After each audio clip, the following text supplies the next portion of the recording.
This reading by Tad E. Beowulf by Unknown, translated by Francis Barton Gummere. Prelude. Lo, praise of the prowess of people kings, of spear-armed Danes in days long sped. We have heard and what honor the Athelings won, oft shilled the shaving from squandered foes. From many a tribe the mead bench tore, awing the earls. Since erst he lay friendless and foundling, fate repaid him, for he waxed under welkin, and wealth he throve. Till before him the folk, both far and near, who house by the wheel-path heard his mandate, gave him gifts, a good king he. To him an heir was afterward born, a son in the halls whom heaven sent to favor the folk, feeling their woe, that erst they had lacked an earl for leader so long a while. The Lord endowed him, the wielder of wonder, with worlds renowned. Famed was this Beowulf, far flew the boast of him, son of Scyld in the Scandian lands. So becomes it a youth to quit him well with his father's friends by fee and gift, that to aid him, aged in after days, come warriors willing, should war draw nigh, liegemen loyal by lauded deeds, shall an earl have honor in every clan. Forth he fared at the fated moment, sturdy Scyld to the shelter of God. Then they bore him over to ocean's billow, loving clansmen, as late he charged them, while wielded words the winsome Scyld. The leader beloved who long had ruled, in the rockstead rocked a ring-dight vessel, ice-flecked, outbound Atheling's barge. There laid they down their darling lord, on the breast of the boat, the breaker of rings, by the mast the mighty one. Many a treasure fetched from far was freighted with him.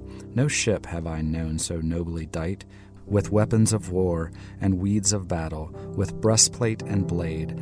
On his bosom lay a heaped hoard that hence should go far o'er the flood, with him floating away. No less these loaded the lordly gifts, thane's huge treasure, than those had done, who in former time forth had sent him, sole on the seas, a suckling child. High o'er his head they hoisted the standard, a gold-wove banner.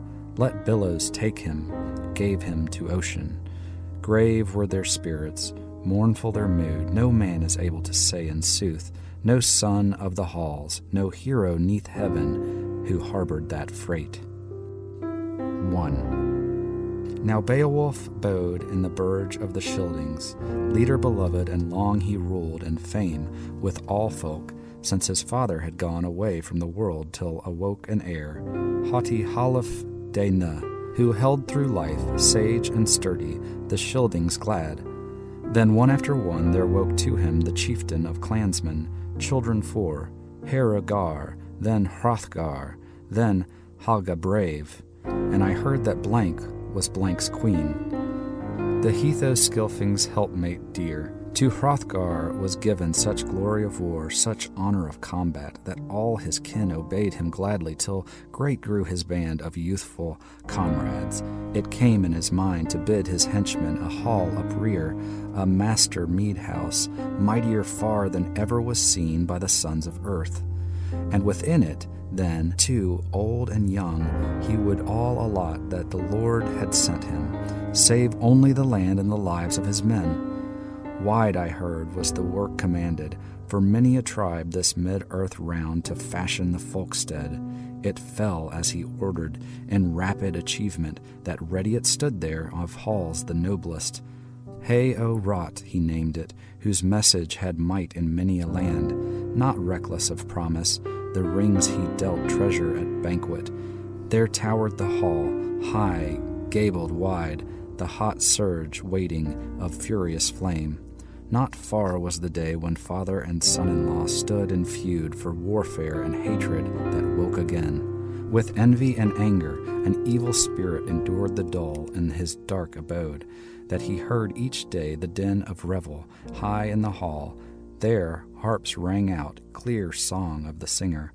He sang who knew tales of the early time of man, how the Almighty made the earth, fairest fields enfolded by water, set, triumphant, sun and moon, for a light to lighten the land dwellers, and braided bright the breast of earth with limbs and leaves, made life for all of mortal beings that breathe and move. So lived the clansmen in cheer and revel, a winsome life, till one began to fashion evils, that field of hell. Grendel, this monster grim was called, March-raver mighty, in moorland living, in fen and fastness, fief of the giants, the hapless wit a while had kept since the creature his exile doomed. On kin of Cain was the killing avenged by sovereign God for slaughtered Abel. Ill fared his feud, and far was he driven, for the slaughter's sake, from sight of men. Of Cain awoke all that woeful breed, Etons and elves and evil spirits, as well as the giants that warred with God weary while, but their wage was paid them. 2. Went he forth to find, at fall of night, that haughty house, and heed wherever the ring-danes out-revelled, to rest had gone, found within it the atheling band, asleep after feasting and fearless of sorrow, of human hardship. Unhallowed wit, grim and greedy, he grasped betimes, wrathful, reckless, from resting places. 30 of the thanes, and thence he rushed, fain of his fell spoil, faring homeward, laden with slaughter, his lair to seek. Then at the dawning, as day was breaking, the might of Grendel to men was known. Then after wassail, was wail uplifted, loud moan in the morn. The mighty chief, atheling excellent, unblithe sat, labored in woe for the loss of his thanes. When once he had traced the trail of the fiend, spirit accursed, too cruel that sorrow, too long, too loathsome, not late the respite. With night returning, anew began ruthless murder. He recked no whit, firm in his guilt. Of the feud and crime, they were easy to find who elsewhere sought, in room remote, their rest at night.